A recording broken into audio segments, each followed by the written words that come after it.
da famani ya tani ta alkairi ka hana ni bata dukan sharri kuma ya zamu na alkairi farkon tafiya ka sa nazari na sha wahala na tadda gari ka so hatsari mai sanya jiri ni na kiyasa na kan jiki barci da yawa lishin nazari suhu da kudi da shan shagali neman shi yake dukan nazari muna mu kawai zama a gari na daina zaman ina nazari neman sana'a nake kudiri kyawun rayuwa cikar hankali ni na ki are nake nazari auren ki are nake kudiri na kai ki gida ba aikin yi na san magana na tara gari ku duba hakan ina nazari ilahu yake dukan lamari maman mu tace na sa nazari ne ma na halattu kar na gaji yayan mu nace Allah ya zare dukan lamari na alkairi na alfahari da kai a gari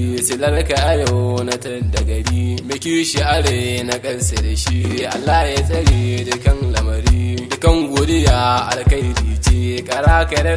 ga yinka duk wanda ya ce yana son ka daure ka saka shi sashin ka zaman haƙuri abin su ne haɗa ka rike ka bar shakka abinda nake gudu ba min ban san rigima haɗa haska ka daina gani ka sa kyashi in kai haka da asarar ka dukan tsanani akwai ƙarshe haɗa ka tuna da tashin ka mu har haɗa kai mu sasanta mu daina faɗa mu bar gaba kyawu na ruwa ibada sha mizi da hakan bai manta ba mai yin shari'a da yin laifi ku duba hakan ba tsari ba babbar magana a yau gata malan a gidan buka duba kullum wahala akan talaka ba za mu gani mu kyale ba manya na sama mu sa nazari ƙarshen rayuwa akwai kabari mu ma na kasan mu bar zargi kun san na kasan akwai rauni mata maganar